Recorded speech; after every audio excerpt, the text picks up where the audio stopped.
স্বামী মারা যাওয়ার পর আয়েশা একাই সংসার চালাত। আল্লাহ, তুমি আমাদের সাহায্য করো। পরিবার ও সমাজ তাকে ছোট করে দেখত। বিধবা মেয়ে আবার বিয়ে করবে, লজ্জা করে না? প্রতিবেশীরা তাকে কথায় কথায় কষ্ট দিত।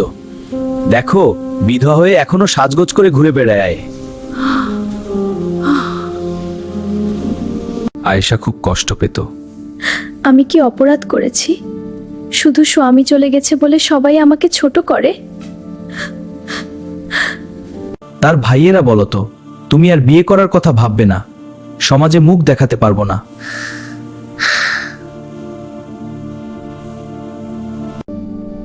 মা, সবাই তোমাকে কেন খারাপ বলে? আয়েশা আল্লাহর কাছে কান্না করে দোয়া করত। হে আল্লাহ, তুমি আমাকে পথ দেখাও। আমি কি সারা জীবন একা থাকবো? বোন, তুমি কেন এত কষ্ট পাচ্ছ? সবাই আমাকে বিধবা বলে ছোট করে।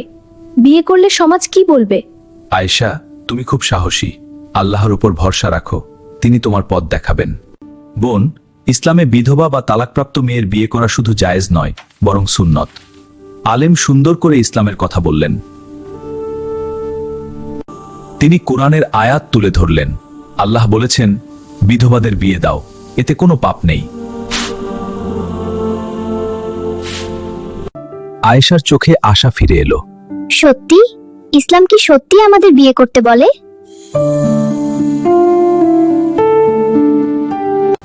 আলেম হাসলেন। হ্যাঁ বোন, রাসূল সাল্লাল্লাহু আলাইহি সাল্লাম নিজে বিধবা মেয়েদের বিয়ে করেছেন, এতে সওয়াব আছে। মা, তুমি কি আবার বিয়ে করবে? আমারও নতুন আব্বা হবে।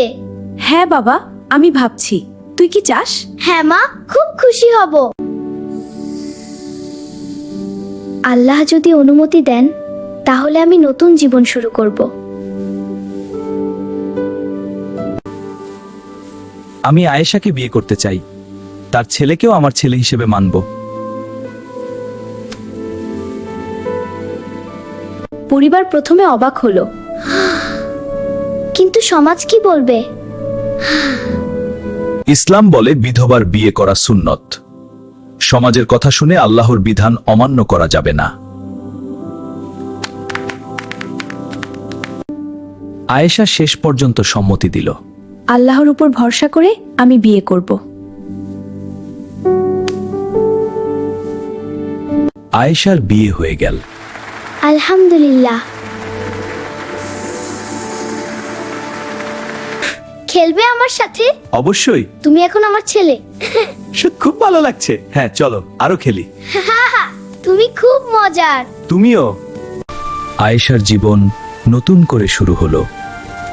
আল্লাহ, তোমাকে শুকরিয়া।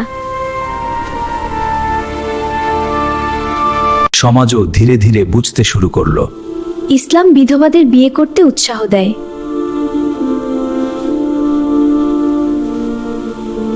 ইসলাম বলে, বিধবা বা তালাকপ্রাপ্ত মেয়ের বিয়ে করা জায়েজ এবং সুন্নত। আল্লাহ যাকে চান তার জন্য নতুন পথ খুলে দেন।